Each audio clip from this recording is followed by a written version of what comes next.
That is Jeff Pitchell's Fat Cigar you've been listening to, and that means it's time for Not Just Blowing Smoke, coming at you live from the Twin Smoke Shop Studio headquarters in Hooksett, New Hampshire.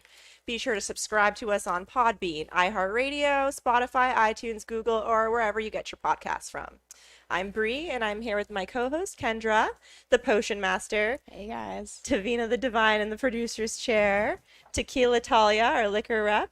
And, drum roll please, Yvonne Ramee from Dunbarton Tobacco and Trust. So she was unable to be with us the last time, so this is kind of a makeup episode. Yeah, I'm back.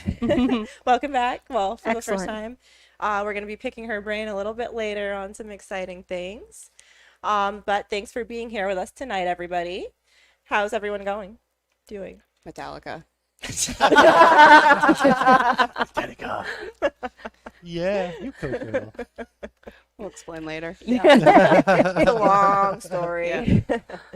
Yeah, so we're going to start by smoking the Brulee Blue tonight. So we're going to get lit up over here, and after we get lit up, we're going to have Yvonne tell us a little bit about the cigar.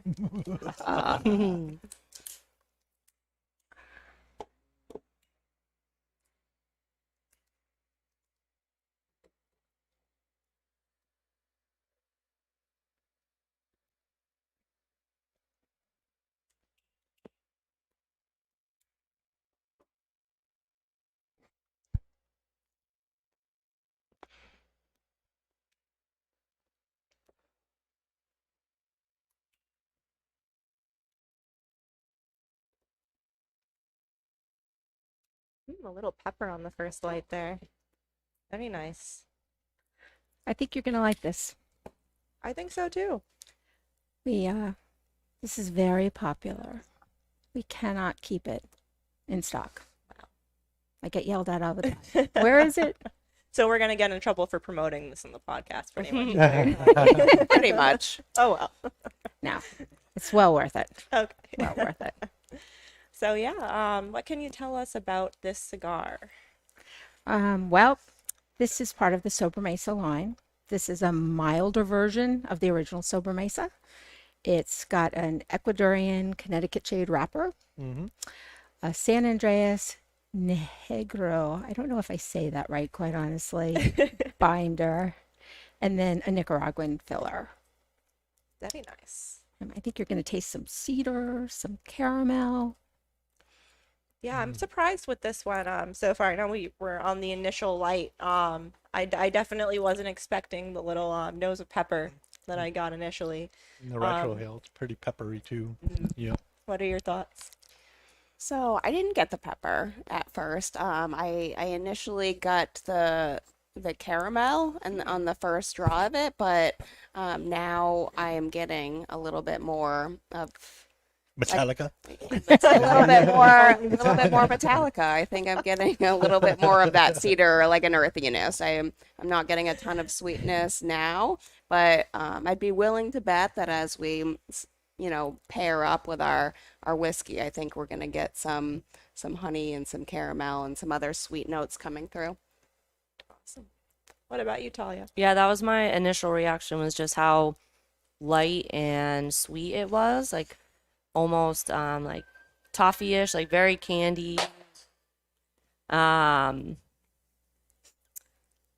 then now I am noticing a little bit of spice there the more I smoke it. So I'm curious to see when we pair it with the bourbon how it's gonna react. Definitely. Yeah, that spice is kind of lingering at the back of the palate now. Smooth. I think this is going to smooth out really nicely. But yeah, so a little bit later, we're going to ask Yvonne some questions about what's going on at Dunbarton. But first, Kendra, what time is it? Oh my God. Metallica. What? Is it time for the fun stuff? It is time for the fun stuff. Oh, geez. That means we're going to talk about whiskey? It does. That is the fun stuff in my world. I'm sorry. Not in my No, world. mine's good. I know. We got the whiskey over here, the cigars on there. That's real bad. And I got this one here. Yeah, exactly. Oh, you sweetheart. I will say makeup courtesy of moi. I'll take credit for that one. I like the little glittery sparkles. Subtle but feminine. Very nice. But yeah, so we're gonna talk about Metallica. No, we're not. We're No, we got talking Rabbit Hole about. We're going to first. talk about Rabbit Hole first. Oh, I got excited. I'm sorry. yeah, I know. I know. But yeah, so one of the whiskeys that Talia represents is Rabbit Hole. And you know, there was recently a cigar that came out to pair with that called Diehl from Diehl, and so we're actually smoking this Rabbit Hole whiskey with our Sobremesa tonight. So we're gonna hear Talia's thoughts on the Rabbit Hole whiskey, Kendra as well. I know they're both very acquainted with this particular spirit. Yeah, should we Very. all try it first Yes, before we yes. kind of Yes. take the sip? Mm-hmm. So Amen. very mild aroma. Taking a sip during the first sip during the Oh. show this time. Yes. Sweet. Mm-hmm. It is very. It's quite It a is sweet, sweet. bourbon. Mm-hmm. Honestly, I like it better this time around than when we had it with the Diehl cigar. I was gonna say. Right? I- Don't you remember it differently then? Well, yeah, honestly, I don't want to say I had a bad taste in my mouth the last time I tried it, but we tried it alongside. Well, we had a lot of things Yeah. that day. We tried a lot of different types of. That like, we cigar had was tequila. stronger. The It cigar's was. very strong. That's why. I think it goes better with the high gold yeah. that we did on the show earlier in the summer than with the Cave Hill because it kind of overpowered it. Yeah. This cigar is much better with the with this particular Rabbit Hole. So Yeah, I agree actually. it's just kind of a testament to the power of pairings. Yeah, I think, really, You know, it really sometimes is. you have something with one cigar and it's completely wrong.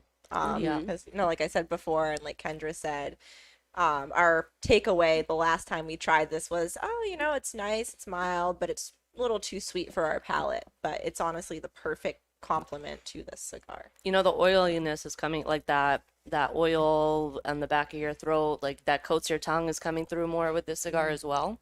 Mm-hmm. Because Rabbit Hole, so we've sort of talked about this before, how Rabbit Hole is 95 proof, which means they don't chill filter. So the fat's not being separated out during the filtering process. Yes. It's becoming part of the whiskey. So, you know, fat equals flavor, as we all know. So Oh, I like I'm that. getting a lot. Yeah. Yes. Yes. I'm getting a lot more of that with this cigar than My I hook did and with the. Oh, jeez. God, Dave. I gotta remember that. yeah. All right, Davina. So, do you want me to go into a little bit more with the Rabbit Hole? Yeah, that'd be wonderful. So we've sort of talked about this on the show before, but Rabbit Hole is a fairly new distillery down in Louisville, Kentucky. It's right on the Bourbon Trail. So if you were to go down and visit, you would stop at this gorgeous distillery they have down there. They actually have a bar on the top floor that has a 360-degree view of Louisville. So it's like, they better send me down there soon. Hey, Wink, wink. now. So they have 4 different brands that they put out, and this is one of them, the Cave Hill. So this is named, all of their brands are named after something that's special to Louisville. So Cave Hill is the name of a cemetery down in Louisville, Kentucky, where a lot of the original American whiskey distillers are, you know, laid to rest down there. So this is sort of a tip of the hat to them. They're very focused on building on what they have accomplished, but innovating. So Rabbit Hole wants to be traditional, but also innovate in a way so that they're unique. They are one of the only bourbon distillers in the whole country that actually uses their own recipe, their own mash bill, and creates all their own bourbons. The Cave Hill in particular, like we were saying before, is sweeter. So we had done the High Gold, which is a high rye. It's got more of a spice note. The Cave Hill has the 71% corn, which is pretty high. But they're also using, which no other bourbon on the market's doing this, they're using malted grains and barley. And some of their barley is honey. They use honey as well while they're malting their grains. So that's also bringing you that sweetness. Beautiful. Very nice. Very, very nice. So it's a natural sweetness that's coming through. Kind of like the cigar. You know, it's Agreed. Yeah. yeah. Yep. It's got a natural sweetness going through it, as well as the pepper and the retrohale. And yeah, Sweetness now that pepper is completely gone for me. It was very initial, like right off the bat, gone with the wind. Yeah, so I think now it's time to ask Yvonne a few questions about what's going on at Dunbarton. Okay. So, if you're ready, Yvonne. Sure. So, we're smoking the Sobremesa Brulee Blue. So compared to the regular Brulee, what would you say is the more popular? I know you said you guys have been running out of this. How popular is the regular Brulee compared to this blue? The regular Brulee is just doing phenomenal as well. Awesome. Everybody likes that. This is a little milder than the regular Brulee, so it's really taken off too. People, it's hard to get, and it's a special smoke. So, but you know, yeah. Yeah, awesome. Pretty sweet. Yeah. So, do you know what made Saka expand to this Vitola? Is it kind of He wanted to do something similar to what he thinks of as his grandfather's cigar, you know, a more traditional smoke that reminded him of his past. You know, it's a much milder cigar than what he makes. Most of his cigars are kind of kick-ass. You know, I love it. I do everything from really mild to kick-ass, but I just think this this is really special.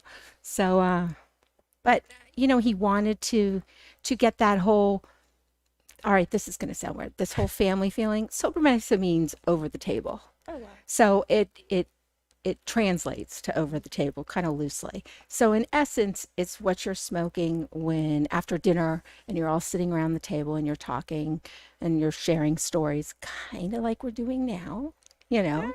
But our regular line of Sobremesa is a much stronger, much more powerful cigar. So this allows people that aren't quite ready for that really super strong kick-ass cigar to enjoy it. And he just blends so phenomenally well that, I mean, how can you not like it? Yeah. You know? Beautiful. So What do you think of it with the whiskey? I know you're not a huge whiskey drinker. I'm not, but I really like it. Mhm. I do, absolutely. So I think I'll have some more. There you go. Cheers to Yes. everybody. Yes.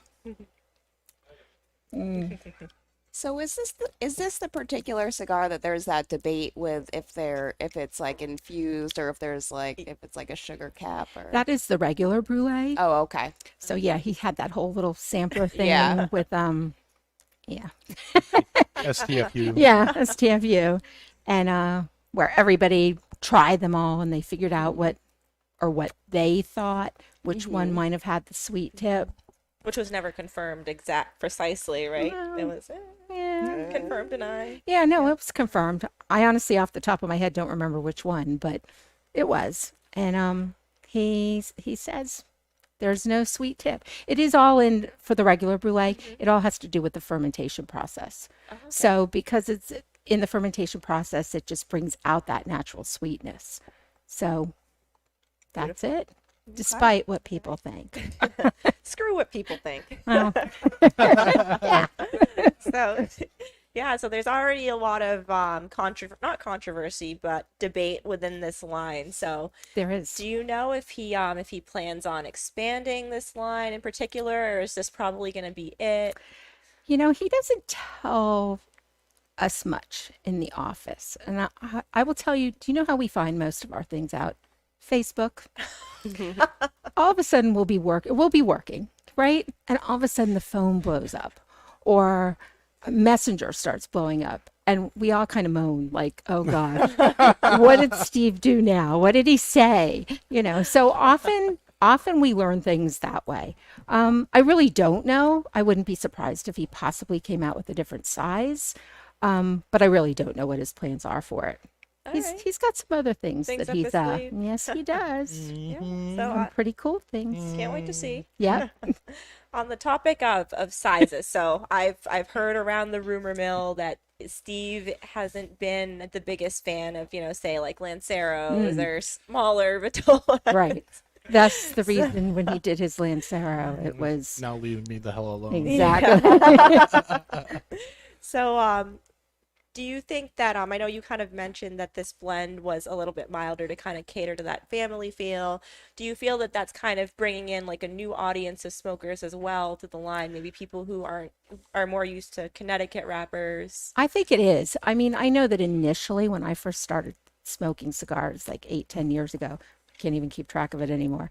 Honestly, I liked the milder cigars. And over time, I built up to stronger things, kind of like our liquor, you know? Yeah. Yeah. Trust these two So, together. I um, feel I Yeah. totally comply with Right, that. right. When I first started the podcast, it was nothing but beer. That's it. I don't want You're a anything beer to do with- guy. Okay. And now it's just nothing but bourbon and scotch. The good stuff. But in doing that, it's going to bring other people in to experience the cigar. A lot of people love, they just hear Connecticut wrapper and they want to do it. They think it's milder. And it is milder, but there's still some kick to it, Yeah, So yeah. it's all in the blend. So Very true. Very true. Yep. How about this burn? Everybody's I was cigar gonna say seems to that be construction Yeah. is constructed Yeah. Really good. on I don't point. know if Yep. anyone can see that. stacking dimes. Not only is it delicious, it's aesthetically pleasing. Absolutely. It is pretty. Steve puts a lot of time even into his bands. They're made in Holland and they come back and he scrutinizes over the color and all of that. So it's from the artwork in the boxes, I mean, he's totally into every aspect of it. So it's not just, well, obviously the most important part is the blend, but there is also the presentation. Oh yeah, yeah. I feel like you can't really skimp on anything. That's how you get a really successful cigar. You know, Right. it has to have the whole package. And Right. obviously, Steve's been kind of the master of not only marketing but also delivering on those products. Right. Yeah. So I know I warned you I was gonna ask about this, and I know you're in the dark sometimes, just as much as we are. But any news on the new Stillwell Star? Well, yeah, we released it at PCA, and it has been very popular. There are currently 4 different blends. I'm going to be very honest with you and tell you that I have not smoked it yet. We had an issue with bringing in the cigars, having enough samples for everybody. So we limited it so that we could make sure that everybody could get a sample. Thus, that means I only got one.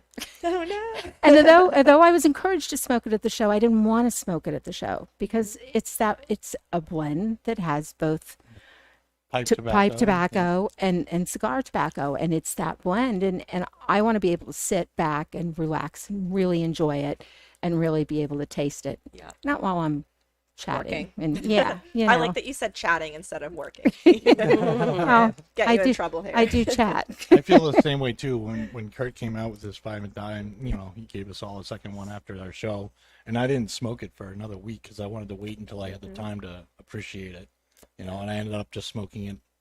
I think I was smoking it this morning with a cup of coffee because I actually knew I was going to have time to be interrupted, Right. uninterrupted. That's the best way. And I feel like that's something a lot of people are running into this year, especially that I noticed at PCA. It's like you have this product and you're trying to release it as an exclusive in time for a show, and you want it to sit for longer. You want it to kind of get that age and Right. to settle in and to be a complete product, but at the same time you want it to be out there. You want people to start trying it. So I feel like that's a big industry issue that tends to come up for a lot of people. It does. It comes up, Yeah. Yeah. So yeah. Beautiful. Thank you, Yvonne. Sure. So moving on for now, has anything changed with our pairing thus far? I feel like we're about an inch in now to our cigars. Still very consistent for me. I'm actually feeling more of that like malted barley notes from the whiskey that I've never gotten before from this particular Rabbit Hole brand, where I'm actually like feeling that a little bit of spice where before I wasn't at all. Davina? For me, it's really, I'm still getting some spice from the Brulee in the retrohale, not from the draw, but I've smoked the blue before, and I'm enjoying it a lot better now with the Rabbit Hole. I'm very impressed. I think it's a great combination. Mhm. I enjoy I it. think they both are Yeah. hugging on each other a little much. I know it still amazes me how effective pairings are for Mhm. taste with the cigar and with the whiskey.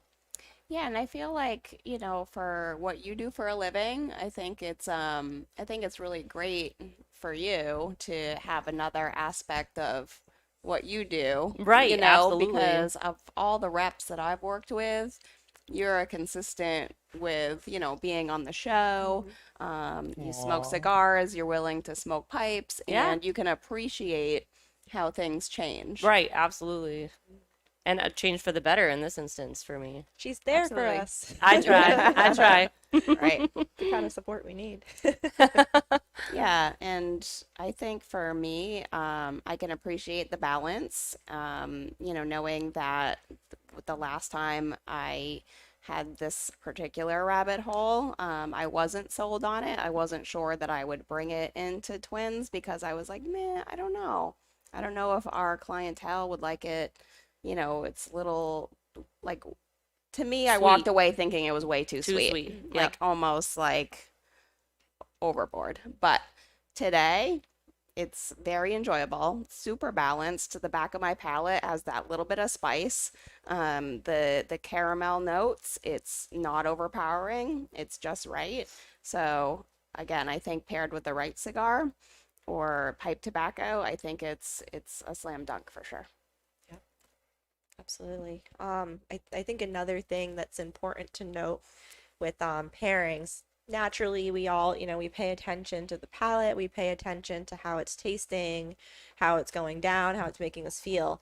But sometimes when you look at the aroma of the whiskey and the aroma of the cigar, you can almost tell that a pairing goes together naturally. Like, this cigar, it doesn't have a very strong aroma. You smell a lot of that cedar, and then once you nose the whiskey, you get those notes of the caramel. You can see the barley. It connects very well. So yeah, before we move on, any thoughts on that? You ready? All right, so now for more fun stuff is the meme of the week. So I didn't send this one here to Dave, but luckily it's not a visual. It's one of those word memes. So My dimes dropped. no, The dimes It have took a while though. It dropped. took a while. It took a That while. is not Reminder. fun. Are you even smoking if you're not dropping dimes? It's got to happen. Unless you're at Twins and Kendra has to clean it up. Yeah. Right now, I am banned. You're a chronic Asher like me. Yeah. I'm totally Scott the Watch right now. If you're watching, Scotty. He's not watching. No. We'll show him. Yeah, so this meme says, "Attention, please be patient with the bartender. Even a toilet can serve only one asshole at a time." We need a T-shirt out of Yeah. that.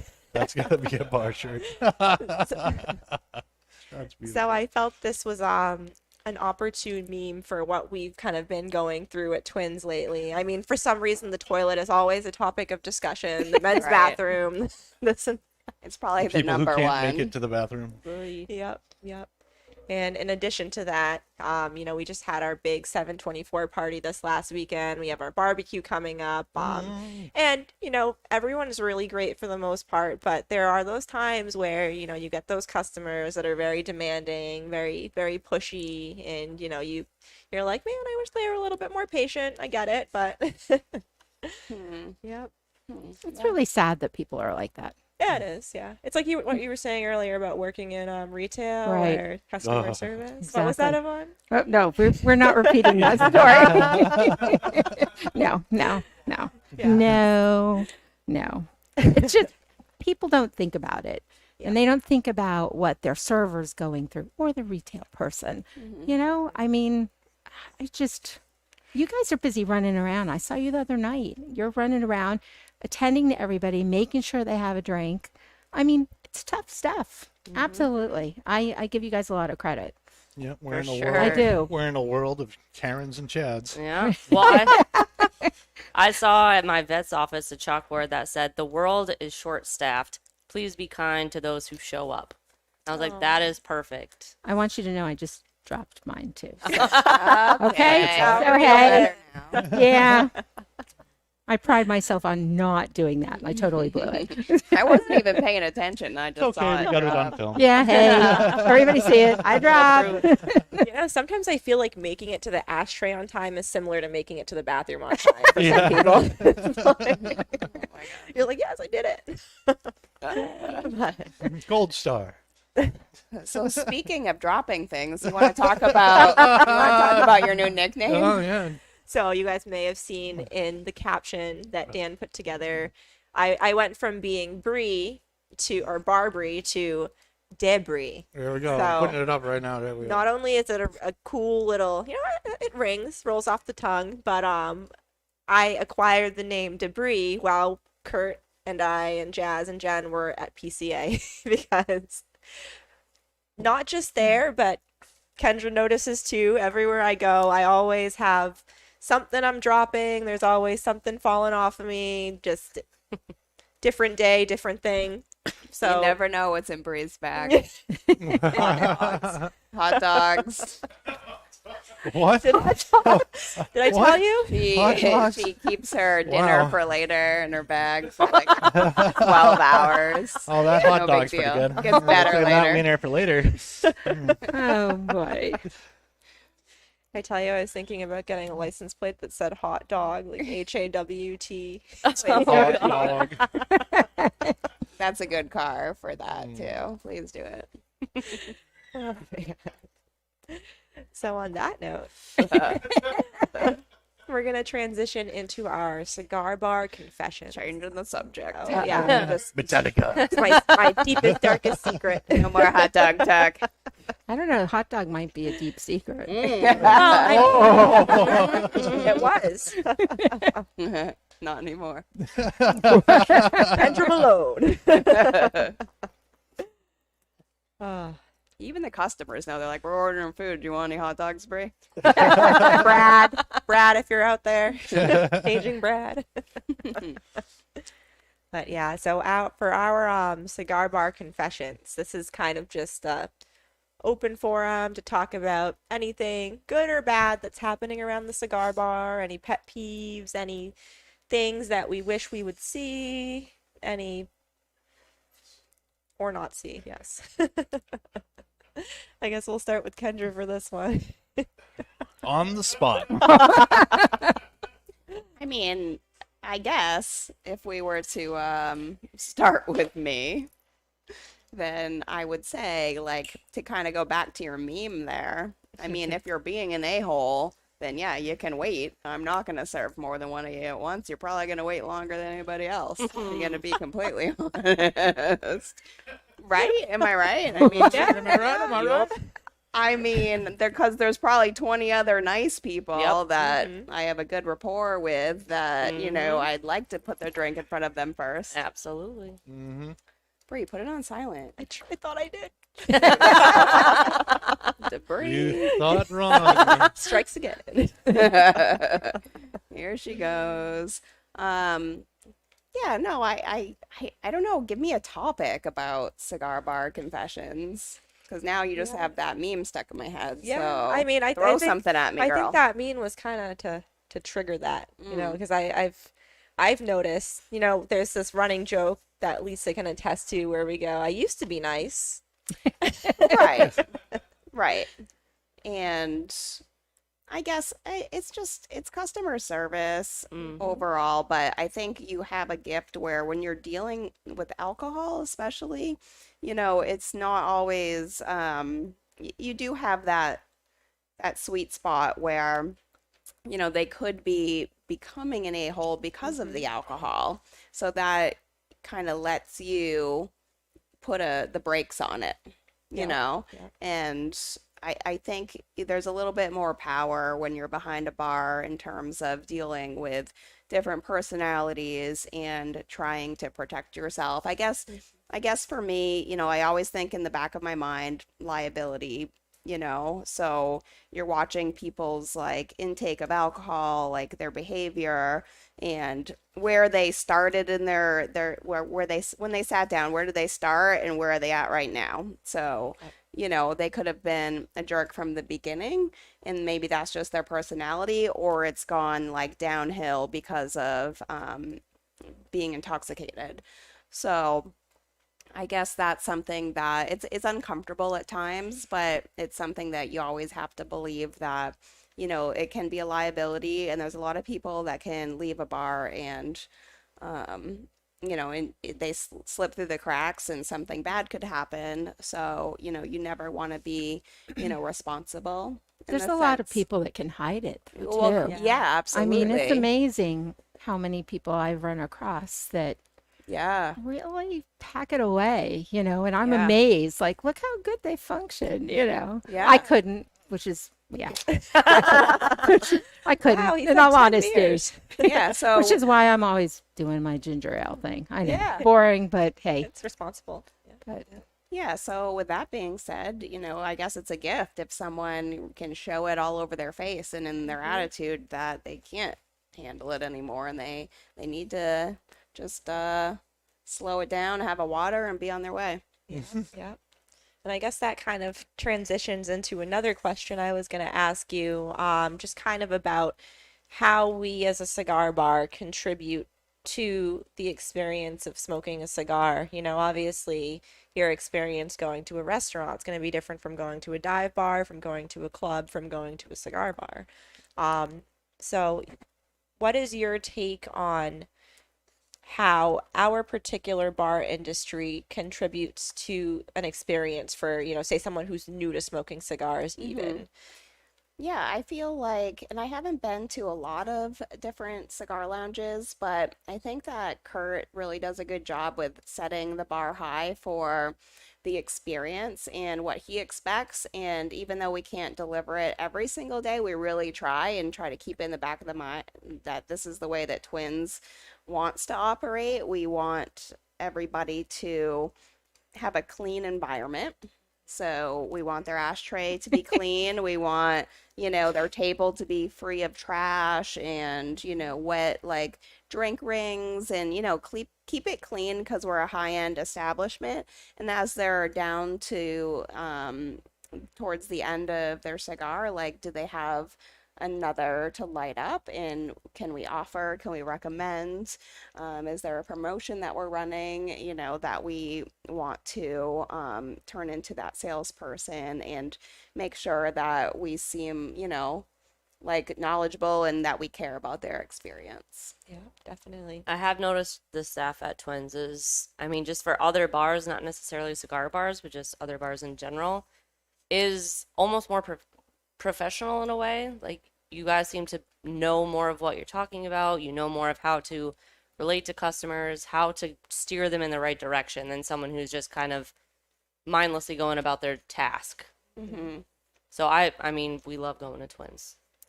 Yeah, I think it's about consistency too. It's not even always about the cigar, but, are we all presenting our cocktails the same? And, is a whiskey being served in the appropriate glassware? Also a tequila, is that being served in the appropriate glassware? Are we asking the customer the right questions? So, yeah. I've noticed you guys do a great job in making sure that the customer is happy with what they're drinking. I mean, all right, so I don't always drink ginger ale. But often you guys will come to me and say, well, what do you think of that? Do you like that? And you'll make suggestions for other things that I can try that are within my palate that I would like. And I appreciate that. I think that's really important because you're tuning into your peeps there. More and interactive. making sure, right, exactly. You're not just handing them a glass and walking away. Here's your Bud Light. Bye. Yeah. Yeah, later. I guess on to giving someone something that they like and suggesting new things. I feel like there's those times where someone seems overwhelmed by the menu and they're like, oh, I'll just take a Bud Light, and you almost want to be like, are you sure? But you don't want to be rude. What are you talking about? Yeah, I feel like if someone seems overwhelmed with the menu, I'll be like, no pressure. I've got some other things that I can start making and I'll circle back. Or if you need a recommendation, like, are you a beer drinker? Do you drink whiskey? Do you drink tequila? Like, there's definitely ways to, kind of uncover what they're thinking without making them feel like they've got to order something right then and there. Yeah, yeah. And I feel like that that kind of translates, this industry, whether we're in the bar, we're in the humidor, it translates the same. At the end of the day, sales are great, but you don't want to be making sales and having someone hate what they're smoking, hate what they're drinking. You want it to be about their experience, like Kendra said. And yeah, I think that in the cigar industry, where it's very much a passion industry, you try to be dedicated to fulfilling that. Right. So, yeah. So we're getting down there on the cigar now. Yep. I see some full About whiskey halfway. glasses. Hey, I'm drinking. I'm drinking. Yvonne's pacing. So yeah, Yvonne is I'm proud of you. I'm proud of you. typically not a whiskey drinker. No, I'm not. So Yvonne. I know. I want. Sorry. Go Oh ahead. no, go Nope, ahead. Nope. No, go ahead. I was just gonna say I want your honest opinion. That's all. Yep. I really like it. As a matter of fact, I got to make sure I see exactly what it is. But I definitely am into sweet stuff. So this is, I love this caramelly taste and the way it works with the brulee on top of it is just fantastic. So Yep. I've never been unhappy with a rabbit hole. I know. Can't wait. Ow, ow. Ooh. Ow. Speaking of that, there was a rabbit that ran across the parking lot at Twins the other night when I was leaving at like 1 in the morning. No I was like, oh my God, do we have rabbits? At least it's not mice. So Yeah. cute. That is adorable. do we have a new mascot? I mean, maybe. I totally forgot about that. Thinking. I mean, so far our only mascots at Twins have been dogs, but we're open-minded. Hey. Yeah. Yeah, so I guess what I was gonna ask Yvonne, it's kind of similar, but for you, like you've never really like chosen a whiskey, you've never like been like, oh yeah, I'll have this whiskey when you go out. No, I haven't. So for a lot of Make people, me sound like No, it's not a bad thing. No, everyone's got their preference. Yeah, not a lot of people actually outside of this industry, like everyone I think views whiskey as like, oh man, that's like your grandpa's drink, like that's not for me, that's dangerous. But yeah, it's definitely something that's kind of hard for a lot of people to break into. So for you being like a first time bourbon drinker, I know you've already I'm a covered what it's bourbon like, virgin. but Not anymore. bourbon virgin. You've gone down the rabbit hole now.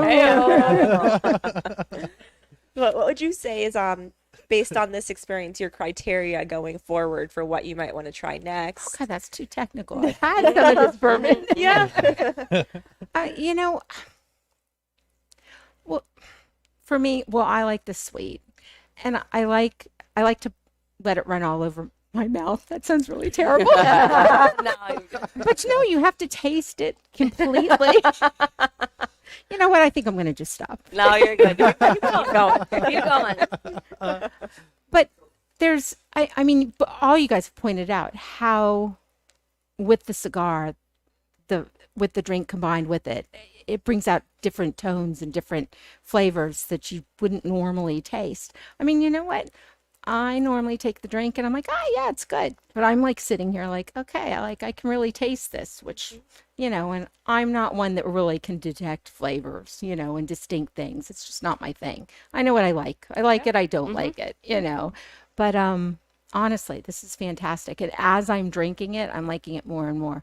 Although I will admit the last one, like I almost kind of like it kind of burned. Too But much, it was yeah. no, but it was a good burn, Burns like so good. like okay, but I didn't That's so expect it, so I good. was trying to be like kind of cool about it, and I really wasn't. But This is a higher proof bourbon. Surprisingly. So, I know it doesn't it's feel 90. like it. Yep, 95. oh, it's just great, guys. Yeah. Thanks, I appreciate it. Yeah. Yeah. And that's what I was going to say for her criteria. I think she needs to consider the proof, right? And then your palate kind of adjusts as you move forward. But you're not gonna put like a cast strength, right, in your first like pour of a dram. Yep. Like you're not gonna like that. It would just burn your nose hairs out. But you know, starting, yes, but you have to consider your customer. You know, you can appreciate some flavors and pick out some notes if you are starting like at a lower proof, Right. and then you adjust from there. Right. Well, and like Yvonne was saying, bourbon and whiskeys and just hard liquors maybe in general aren't kind of your forte. So cigars, I love cigars, but I'm not super knowledgeable. So when I go to Twins, I'll go down to the cigar shop and I'll tell them what I'm drinking.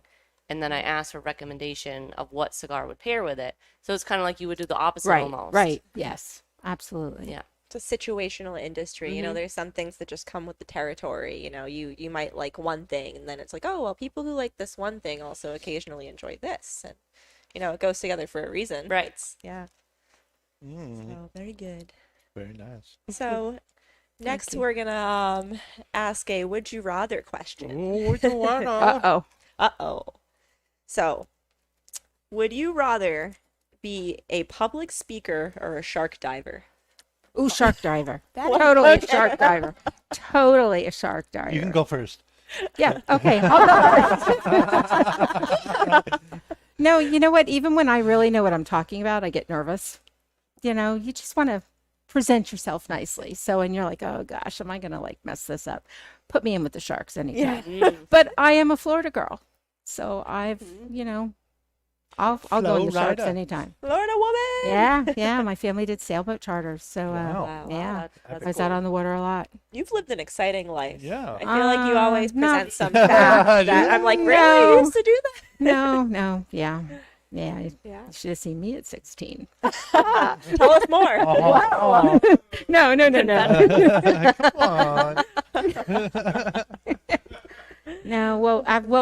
goes see, I again. did it again. Oh, you're such an asshole. Oh my gosh. We're distracted. This is what I do. But no, actually, this was a very sad week for me because I sold my last surfboard. Yeah, it was kind of a sad thing. But it's good. I got money. There you go. Onto the sailboat. Yep. Hey, exactly. Right. But see, it's really kind of, as anybody who knows me, I'm kind of klutzy.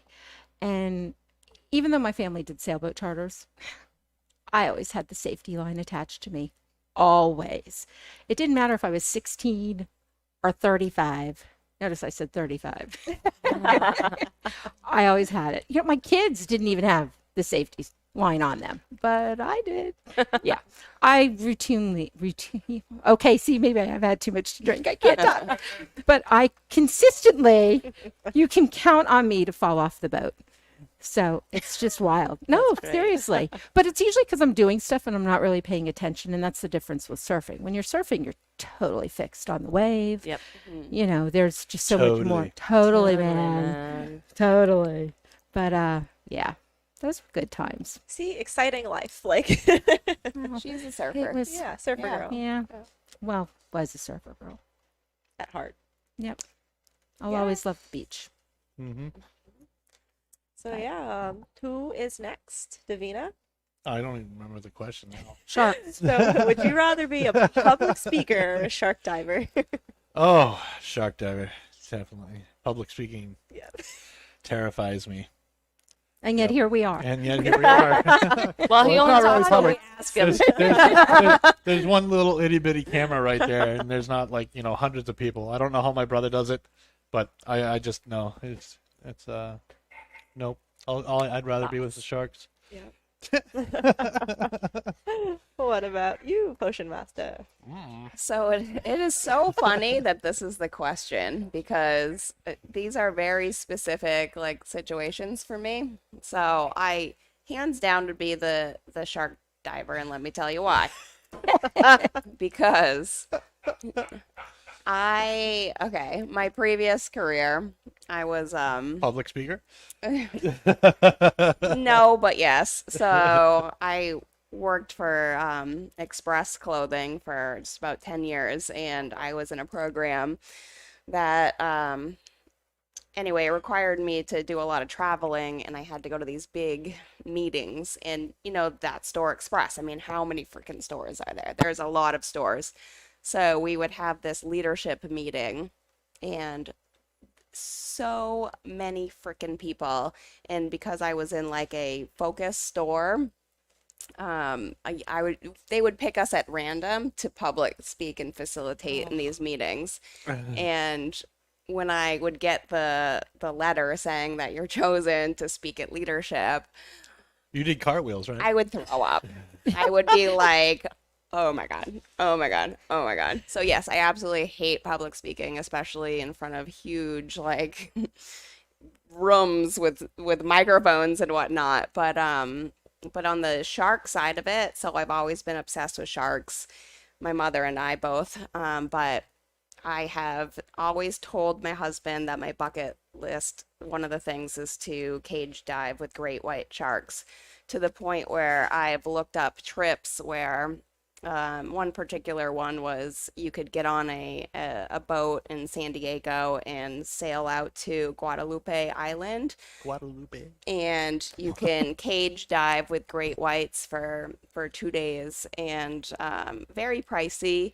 But, and then my sister was like, let's go to Cape Town and do it. Her husband has done it before. And now in Cape Cod, there is so many great white sharks in Cape Cod now that one of our regulars, Bob, he was just in Cape Cod and he was going on a whale watching trip. And I was like, will you ask the guys on the boat, like, if they know of any great white, like, charters where you can go out and see them or cage dive? Like, I know before long you'll be able to do it on Cape Cod. Yep. Every year there's more and more, and they have them tagged, they're tracking them. So I know that we're going to be able to do this in New England before long, but if not, I'll end up going. It's our next twins outing. Yeah, and I don't know what I'll feel like as I'm about to jump into the cage. I have no idea, but I just know that I've talked about it long enough that I'm not going to wuss out. Well, at least you don't have to worry about peeing your pants. Can you imagine, You don't though? have to talk to them. Yeah. Can you imagine, though, once you, jump in and, the water, the bubbles and Oh, everything kind of God. settle, and then all of a sudden you, open your eyes and there's one right there, and you're like, Oh, hello. geez. Yep. I don't know if I'd have a heart attack. Because they're scary looking. Oh, God. But Those dark eyes, man. Those yeah, I know. And they're right? machines. Yep. Yeah.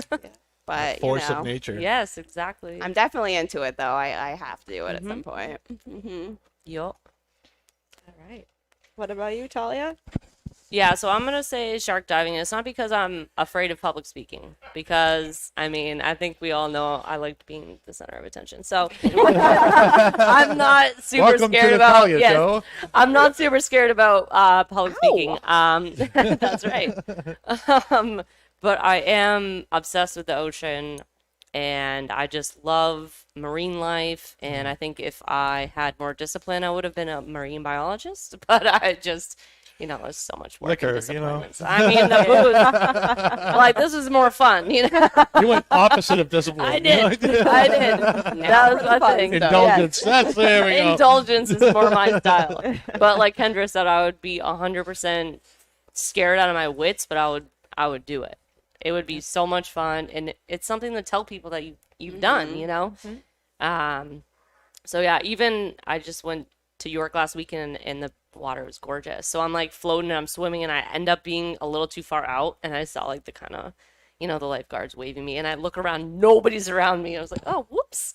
So I just, when I'm in the ocean, I just feel happy, So I feel like even with great white sharks attacking my cage, I'd be in a happy place. But did you see that video of the great white that jumped into the cage? Oh, on yeah. I accident? saw that. Can He you was imagine? almost all the way in, and then he couldn't get in. So That's he was horrifying. he just kind of let go, and then gravity just pulled him out. But I mean, for a solid minute, he was just I'm getting the frick Oh, in there and man. having lunch. Can you And- believe that person that was in the cage, though, what they were going through in that moment? No, that's the funny thing I'm was gonna die. there were 4 people down there who all had cameras, and only one had them on.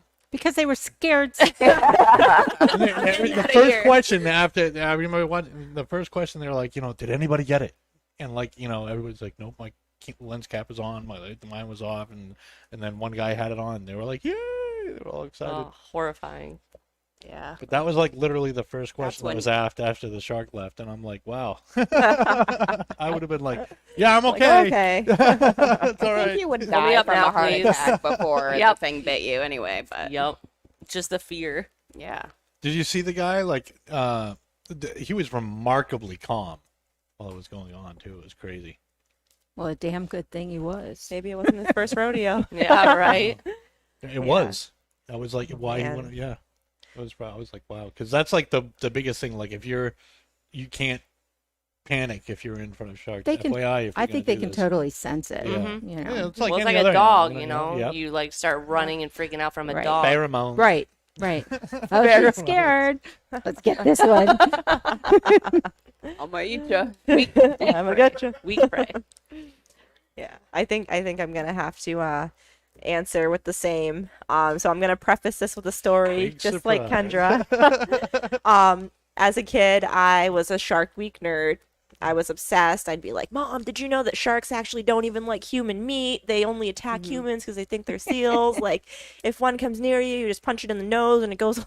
It was like, so I think just like everyone else here, we all manage to do okay with public speaking, but thinking about having to, be prepared, be present, be aware enough of what you're saying as a living every single day, I think that would be a very stressful life. So I feel like with shark diving, it's like not only is it exciting and awesome, after your first few dives, you're probably going to start getting comfortable, turn into one of those people that just like jumps into the ocean and you're like petting all the sharks and you're just like, yeah, this is cool. You get a great tan. Yeah, that too.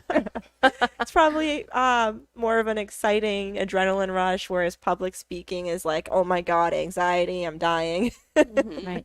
Don't you guys find? I find I do better when it's very like off the cuff. Yeah. I would much rather if somebody turns around to me and says, "I need you to do this," and it's like, boom, you have to do it. Yeah. I do it much better. Of course, I blame it. Like, I wasn't prepared for this, guys. So, But yeah, because I've had many opportunities in my past that I've had to get up and speak. And when I prepare, I think I'm going to have a heart attack beforehand. But honestly, if somebody turns around to me and says, "Can you go do this?" I'm like, okay, no problem. I got it. It'll be good. So pretty much the conclusion we all just come to is that we would rather face the jaws of a shark than the jaws of a public audience. Ha, yeah, seekers. Absolutely. Yeah.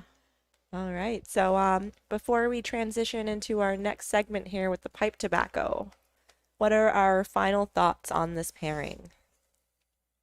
It's very creamy. It's very smooth. I feel like the sweetness it had at the beginning has gone away. Still getting a light pepper in the retrohale, but not so much. And I think the pairing is marvelous. Yeah. Mm-hmm. I'd agree. I'm not a retrohale person, so I Yeah. don't do that. It hurts. So I'm a wimp. I don't like it when it hurts. But I definitely like this combination. Brulee is just phenomenal, and I have to tell you, this is pretty darn good. And I like Yeah, the I know, you're combination. almost done. Yeah, I know. Hey, it'll be gone. So yeah, great choice. Beautiful. Mhm. Yep, I'm gonna have to say the same. And funny note on the retrohale, I've been working in the cigar industry now for 6 years, and I've retrohaled probably a total of 10 times in my life. Oh, So, that's Yeah. all right. You You do get different taste and taste. It's Yeah. not. It's in your nose. It But, is, you know, yeah. I do get something from Right. it, but I'm just not the hugest. I just get mostly a burning nose. So I, It also helps that I smoked cigarettes for like 28 years. oh Did you retrohale those? Boy. yeah. Can we zoom in on that face? Yeah, so we're gonna get ready to take a brief intermission and transfer into the portion of our show where we light up some pipe tobacco. Mm. Oh boy. So Oh, yeah. stay tuned. Kurt's favorite. Yeah. Well. Yep. Yeah.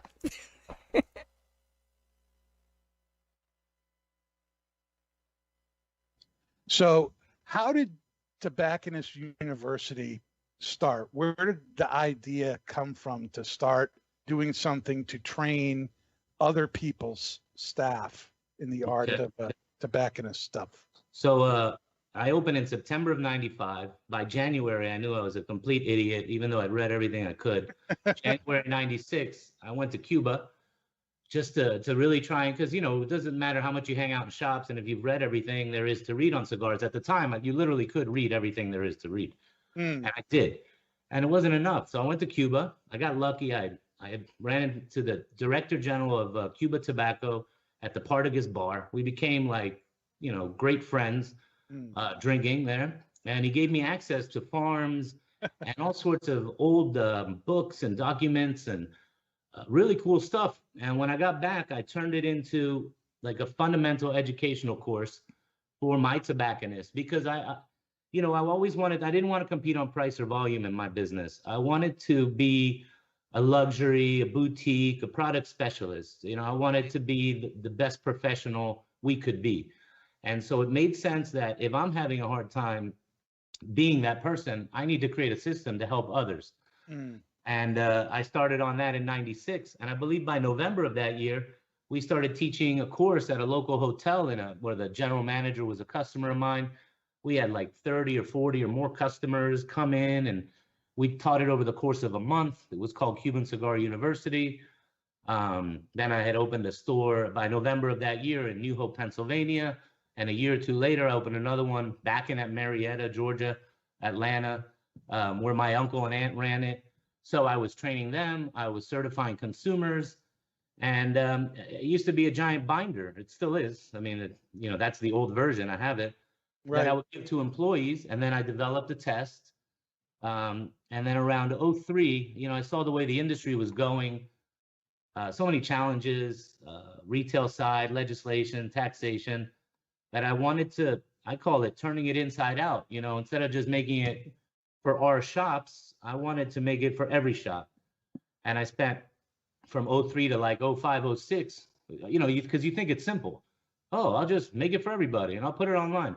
Sure. But it was a lot of work. And then when you do that, you see all the holes you have. So I had to double down on pipes, make that better, get video for rolling. So it was a process. But I think by '06, we became the official academic curriculum of what was converting from the RTD8 to then being the IPC-PR.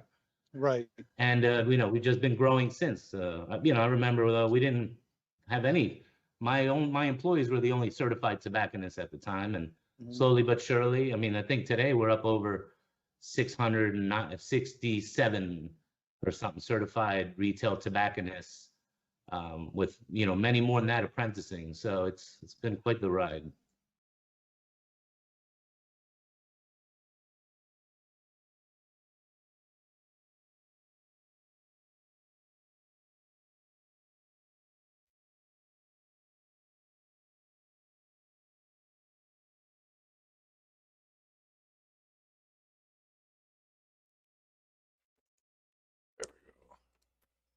We're back. Welcome back. All right, ladies and gentlemen, welcome back. So tonight we are lighting up the pirate cake from Cornell and Diehl. So the review website says it's a smooth, robust blend with I wanna 75% keep exceptional repeating a little bit. Latakia, accompanied by Turkish and Burley, and they call this a Latakia lover's treasure. So, like I said, this is Cornell and Diehl. It's an English blend. It has Latakia, Turkish Orientals, and Burley. It's not a flavored pipe tobacco, and it's a plug. So it's a pirate cake for that reason, a plug or a cake. So yeah, this is another one where the scent of it has a lot of that dried fruit. I believe I smoked a little of this a couple weeks ago. It was gratifying. If I recall correctly, I got a little very strong raisin note. So I'm kind of curious to smoke it again with this whiskey, and see how it's changed. So we'll get back to that. But this is the segment that we've all been waiting for. So Kendra, what time is it? It's time for the fun Metallica. stuff. Oh. Metallica. All right, guys. So totally gonna fangirl right now. So for, oh gosh, I don't know, maybe like 2 years now, as I've, followed like whiskey type Facebook groups and whatnot and other bartending groups, blackened whiskey has been repeatedly mentioned. There's a pretty famous bartender that I follow in LA, and all of her cocktails that are whiskey based, she uses blackened. And blackened is a collaboration with Metallica. Tamp it. So it is a blended whiskey, and what's interesting about it, I mean, I guess it's kind of silly in a way, but it's a blended whiskey. It's blended bourbons and ryes, and it's finished in black brandy casks. Should I even be talking right now? Yes. Yes. This is what we want. Station master. And okay, so finished in black brandy casks, which I don't even know what black brandy is, but maybe Talia will know. But and then while it's in the finishing cask, it is blasted by a Metallica playlist. And every batch has a different playlist. And just So basically, puffing on it more than like it's you almost said. vibrating the cask to the point of, influencing the whiskey differently. So I kind of thought about Jefferson's Ocean, right? And how it goes on a different voyage every time. And depending on how rough the sea is, it's going to slightly change the characteristics in the whiskey. So, but I thought that was pretty cool. And, I grew up listening to Metallica. I'm definitely that rocker chick. And I know Bree is too. I have to And- show you, Kendra. Kendra got us matching shirts for the show. So we're rocking our Metallica shirts here. We're so proud to be drinking Metallica whiskey, people. Hatfield and bars be praised. So I'm a little disappointed in Davina that we don't have a little clip of the playlist that our know. particular Yeah, batch come on. was You never black told me that? noised through to get to where we're at with. This is batch number 113. Well, I like that number. It's What correct. is it? One, What three. 113? So You said batch something number about- 113 on Spotify, on right? Spotify. All right, we're gonna Let's try see and if we can find do it here something. and see if we can show you all what this whiskey has been through before it is It has making been, its transition. this to our whiskey has palate. had its socks rocked off by playlist number 113. Bible. I mean, that's like two of my favorite numbers in sequence, 11 and 3. I'm about Is it. Yeah. Well, shit, it better be good. Wow, what a coinky dink. We can all hope. Yeah, Davina, your ponytail's coming undone I there. know, I feel like pebbles. So, Wow, that just showed how old I am. but Talia, do you know what black brandy is? You know what? So is it black brandy or is it black brandy casks? Because I'm wondering if it's like a charred brandy cask.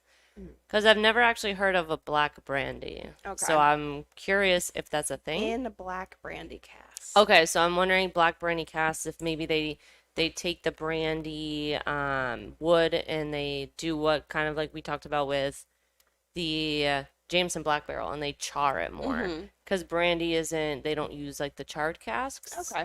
so much. They use like the first fill bourbon barrels. Mhm. So that might be what it is. I didn't get too much of a chance to look very closely into this whiskey to see exactly what they use, but that's my impression, is that maybe it's a charred brandy cask. Yeah, and I would think the same. Right. But the way that it read, I was like, Yep. okay. Are 'Cause I've never heard of black are we brandy ready for some before. background music? Yeah. Do We it. are are, ready. yeah. Time to rock out, everybody. All right. We've let's, been ready, Davina. Let's go. I'm gonna start low and we'll go here. Get on it. Watch this short video to get Spotify ads. Yes. And now we're on Xfinity. Here we Someone go. didn't pay for premium. I just downloaded the app. I'm sorry. Well, while we're waiting, so it seems as though they play Metallica music within, the aging room, I guess. So it kind of gives a vibration to the casks. And that's what we've talked about with Avion 44 with their 4th month of constantly moving, or Jefferson's Ocean, where they're constantly moving on the cask, where if you have a whiskey that's shifting within its barrel, more volume of the liquid is touching the wood, which means it's like almost hyper aging. Is that too loud? That's not loud enough. Yeah, I mean. that's what I was thinking. Could you imagine? Like, it would be great to work there, wouldn't it? Right? Yeah. You're like, yeah, Totally. today we're playing some metal music and we're aging whiskey. So, so how Yeah. many songs are on this playlist? Let's This see. is,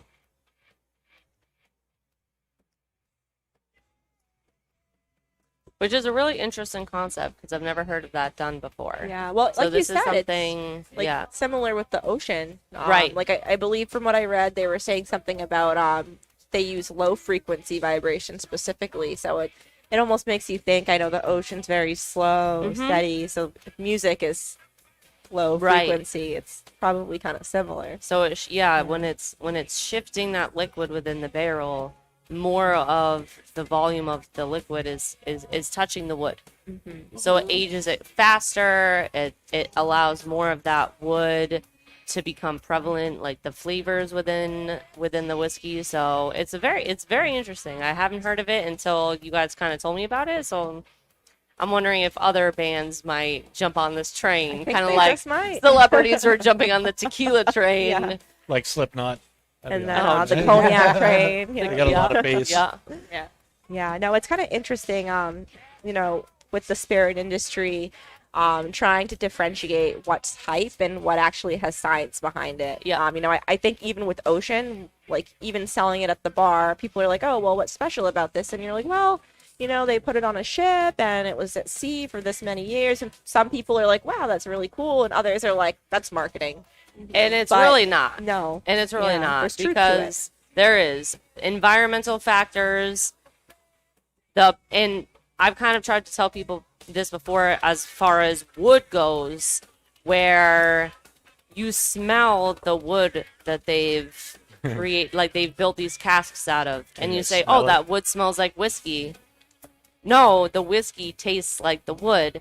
So, and you see all these different cask strength or cask aging with various products that are using different kinds of barrels, sherry or bourbon or, beer barrels, and how different it makes the whiskey or the tequila taste. And it's very true that wood has something to do with it. So if you're able to shift that liquid within its barrel, it's going to have a difference. So whether you're doing it on the ocean or whether you're doing it through, vibrations of the music, it's going to have a difference. Yeah. And a lot of people don't really understand that, but it's almost like when you pair a cigar with it. The tastes are different when you smoke a cigar and you drink a whiskey. So the wood has a very, very distinct and unique effect upon whatever spirit's being aged in it. So I think people need to kind of start realizing that, so things like this might bring it to the attention. Yeah, absolutely.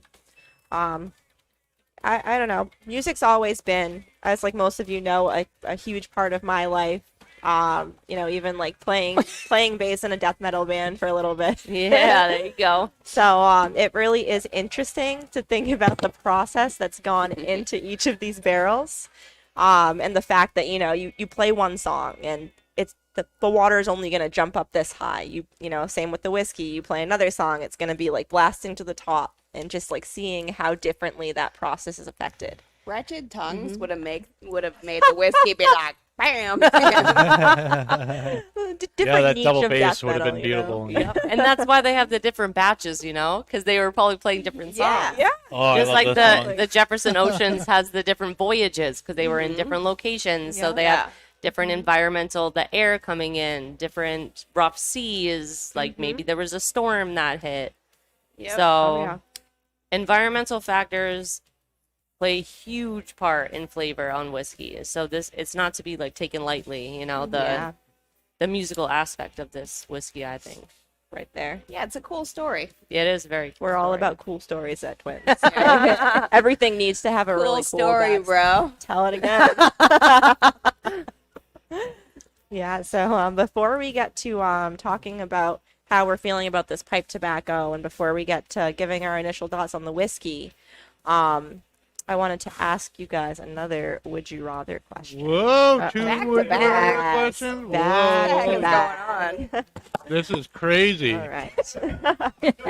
But how crazy is it? Crazy. Freaking crazy. All right, so this one might be easy for some and harder for others. So, would you rather have a family of 13 children or never be able to have children at all? Look at that. She almost spit. That was great. So, we'll start with Davina. Well, I've had two. Yeah. Oh, man. Put me on the spot here. Oh, they'll never Questions are see too it. easy. Well, when you have kids, you don't yeah, want them to think feel about bad it. when you say, I don't want you. Are they watching? Are they watching? No, they're They not. could one watching. day. They Yeah, could that's one day, true. you know? But they'd get less attention if there was 13. No, I would definitely do 13 kids.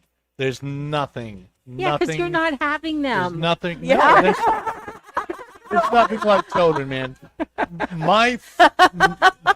The most memorable moment of my fatherhood was with my oldest son Thomas, and I just put him on the top of a kiddie slide, and he was probably like less than a year old, and I was trying to teach him how to go down the slide, and I was just like, come on, go down the slide, Thomas.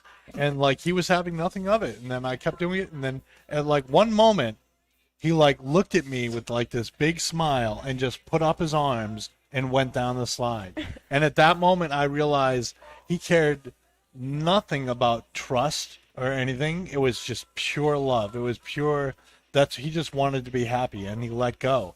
And I can't even describe the feelings that were going through my head that day, but it was unbelievable. I'll never forget that moment as long as I live. Oh, That's Davina. sweet. Touching moments. Touching moments from a dad destined drag. That's going to be our next podcast. I love it. What about you, Yvonne? That's a funny question. Well, not funny. There's no way I'd have 13 kids. I love my two kids. Well, my young adults. I love my young adults very much. Life would be horrible without them. But 13 kids, just there's no way. And I want you to know, I really was not a great mom. I dropped both of my kids. They Oh, please. Seriously. What parent hasn't? I was afraid to take my child to daycare because I thought she had like little pieces of concrete embedded in her face. I took her to the beach and I wanted to get the sand off her, and I like pulled the thing up and she flopped. Yeah, Jamie, I'm talking about you. She flopped onto the asphalt, and she had all these little pieces of like the asphalt in her, and she was bleeding. It was horrible. That happened to my son Thomas too. Don't feel bad. You know It what? happens. But It happens. 13 kids, obviously I'd have like 8. But no, See, that's when the kids get to a certain age and they start taking care of the other kids, and I feel like it probably wouldn't be so bad. That's But- like northern. I don't know. That's weird. yeah, no. I just no. That's a lot. I love Jamie and Charles, but no. And we are going to get to a segment where we address user comment or viewer commentary and questions, but I just had to point out that Canada Rob said 13 kids would put one heck of a dent in the cigar budget. Yep. So there's a reason for a lot. Very true. That's very Oh my very God, the true. whiskey budget. Fact. too. Yeah. My And you'd have goodness. to have Any whiskey. budget. That's what I'm No thinking. Glenfiddich 21 man. for you. Hey, you mean Glenlivet? Glenlivet. That's Yeah, what I Glenlivet. So yeah, Kendra, I already know your answer, but Yeah. let's No hear way it. in hell. 13 dogs. Yeah. Dogs. 13 dogs. Yeah. No way. I won't 13 even dogs. have one kid. 101 Dalmatians. Man. Nah. No, it's not for me, man. Yeah. Metallica. I'll piggyback on that and say Metallica. I'm all set with my dogs, I think. Yeah. Dog. But you, Talia? I think if I had kids, maybe it would be you know, like Yvonne and Dave had kind of a struggle answering the question. I don't have any kids right now. So if I had a choice right now, 0 or 13, I'd pick 0. I mean, 13's just absurd. It's a lot of work. Just absurd. Why But if I had a 13? couple kids, maybe it would, I imagine it'd be impossible to say 13 none. cigars in a You know what box? I mean? 13 is a good number. Yeah. Yeah. It's kind of like Right? an unlucky Right. number too. So you're like, okay, you It have 12 is. kids. It You're really like, all right, is. I'm It all all set. ties Even. together. Get it even. Yeah. 13th one pops out. Can He's you like the imagine how much it Antichrist. would cost? It'd be crazy. Yeah. Jeez. Yep. So You'd be on what is that? TLC? Yeah. kids and counting, or 19, Yeah. 19 kids and counting. Yeah, you'd be on it. You have a TV show, so you'd probably be able to supplement your income that That's way. the only way you could do I it. mean, Yeah. You know, I in Yay, a way, COVID. Oh, that was bad. Oh my god. Sorry. Yeah, I've heard controversy about that show. It's almost like Oh, using God, your kids for yeah, fame it's and- ridiculous. It's yeah, absurd. immoral. But Yes. Anyway, Truth. transitioning into what I mentioned before, Also Davina, political. Yeah. are there any current user questions or commentary that we'd like to Let's see address? here. I know I saw something earlier come through from Kurt himself. Mm-hmm. Let's see. Kurt's gonna get a shark for the dunk tank at the 24th anniversary. Yeah. Is there a dunk tank this year? Come on. Only if there's sharks in it. Okay. I'll tell you, I'll do it then. Couple That's lemon cool. sharks. Couple lemon sharks. Talia's gonna go in the dunk tank. Yep. Yeah, and anyone's welcome to ask any questions Let's see. What that do we got? What do we you got? may have for us. We got anything on YouTube here? Just Dan. Just in. Just Dan. Just Dan. So, how are we feeling about the pipe tobacco? We haven't really gotten a chance to I hear know. initial thoughts on that. I really like this pipe tobacco. You know, Arr. the aroma of it reminded me a lot of my favorite rope tobacco. Oh, you know what's gonna happen, right? Oh, it's not gonna play on it. So it has that really nice like campfire, like almost like a peated kind of smoke to it, and I feel like it's really working for me. I think it is. It's bringing out more of that rye note in the whiskey too. So for me, it's definitely better than I thought. Yep. I think it's kind of interesting. Not that, or I don't know, maybe it really doesn't make a difference, but I feel like every plug or cake tobacco that I've smoked, I've always enjoyed. I just feel like I get more of that mesquite flavor that I crave in a pipe tobacco. And it always pairs well with like a whiskey or a rye that has more of those intense notes, and that's going to come through a little bit more and complement it well. But it is a pipe tobacco that I'd also just enjoy as is. Yep. I wouldn't even necessarily need to drink anything with it, but having the whiskey with it does complement very well. Everyone else's thoughts? And I know, Yvonne, you're not a typical pipe tobacco I am smoker. not. This is I'm your not.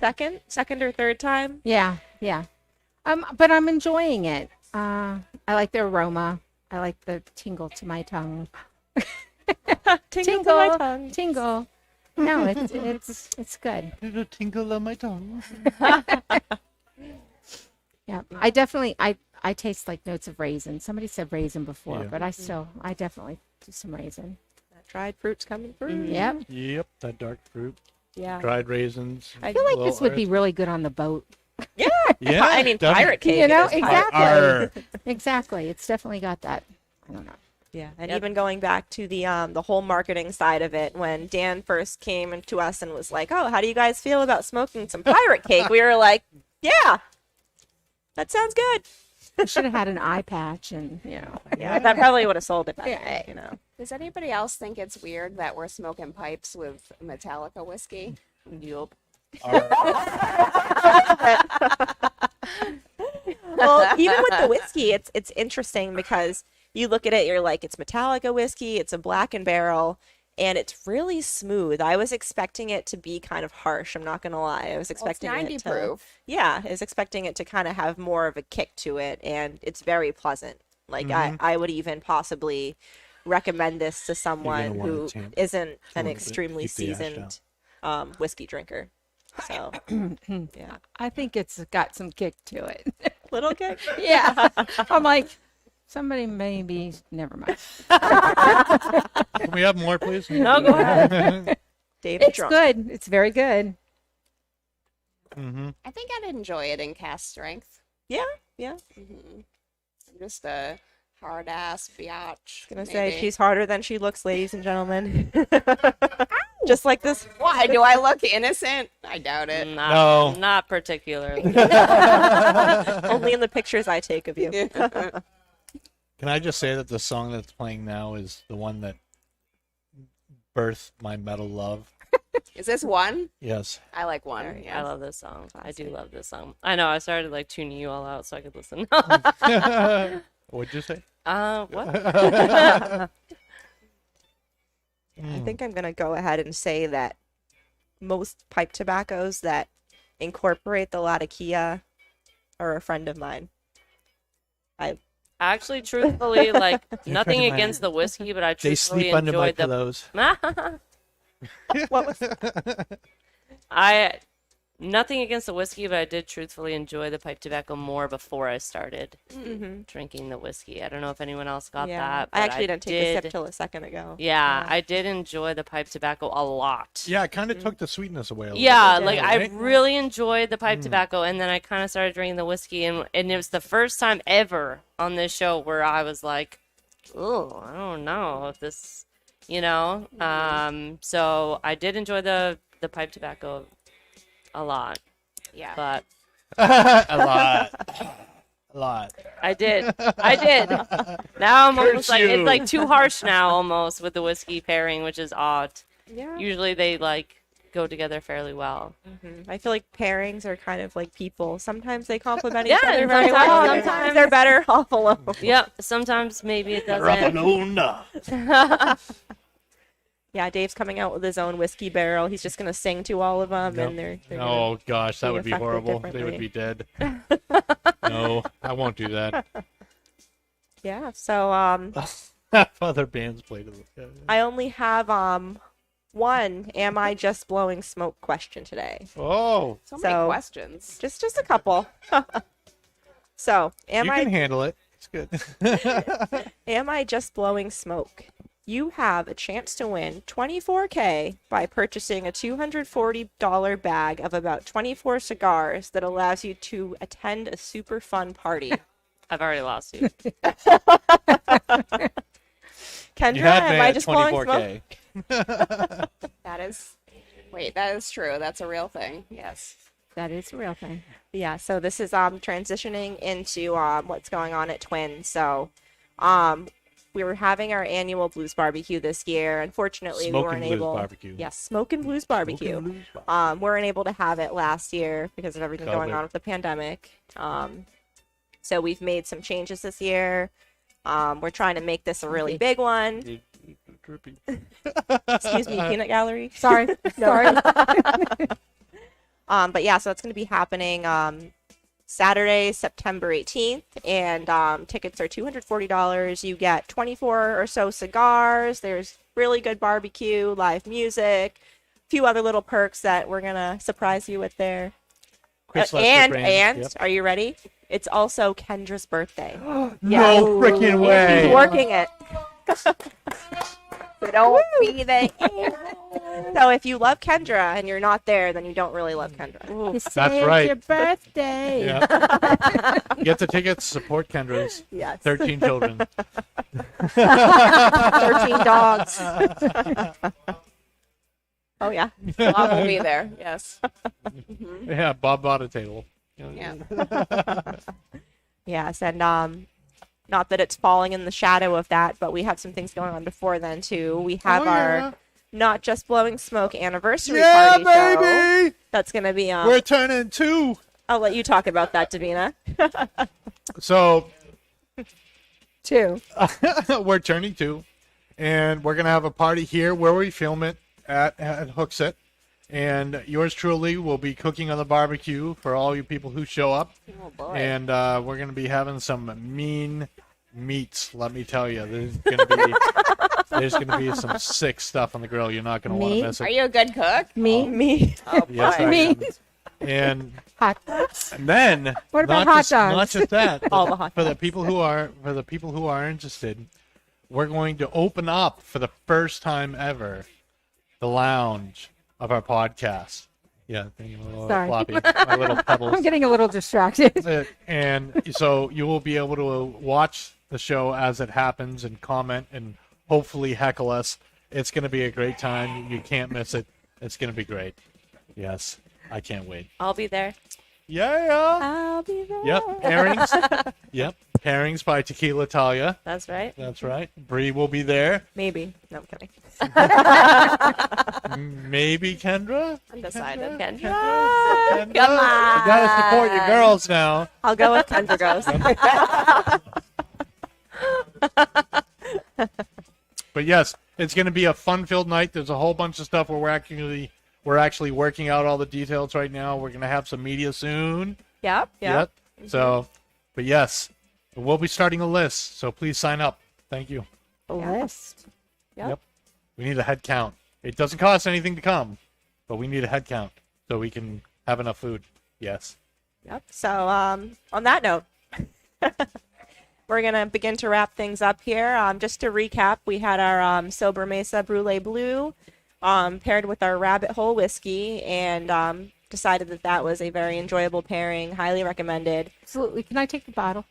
We've got cool bottle, new right? whiskey fanatic over here. You are the bottle girl. Hey. Believe in yourself. And I think conclusively we can say that this pirate cake from Cornell and Diehl is excellent as is, and that the Metallica whiskey is enjoyable as is, but that they don't really complement each other very well. So if you want to try it with something else, let us know how it goes. If you have a better suggestion, or we maybe could you'll suggest like something it. You different. can just rock your socks off without smoking with it. Yeah. Yeah. That's true. As you've noticed, we have the Metallica Barrel 113 playing in the background. Which is Yeah. pretty great. Mm. I like it. But yeah, so next week we're gonna have Pastor Padron, Paul, and Nick return with their 3-part series on the TAA releases. So they're gonna be covering The Crowned Heads, The Lost Angel, and Cornell and Oh, Diehl's gotcha. Havana Daydream. Follow us to get notified. It's facebook.com/NJBS podcast and also at I Not love Just it. Blowing Smoke on Instagram. Thank you guys for joining us tonight. We look forward to seeing you in the near future. Have a great night. And that's not just blowing smoke. You've been listening to Not Just Blowing Smoke, the podcast that brings the wealth of knowledge, expertise, and fun of Twins Smoke Shop, New England's premier smoke shop, right to you, wherever you are, whenever you want it. You can find us at our website, notjustblowingsmoke.com, and keep in touch with us on Facebook, YouTube, Twitter, and Instagram at Not Just Blowing Smoke.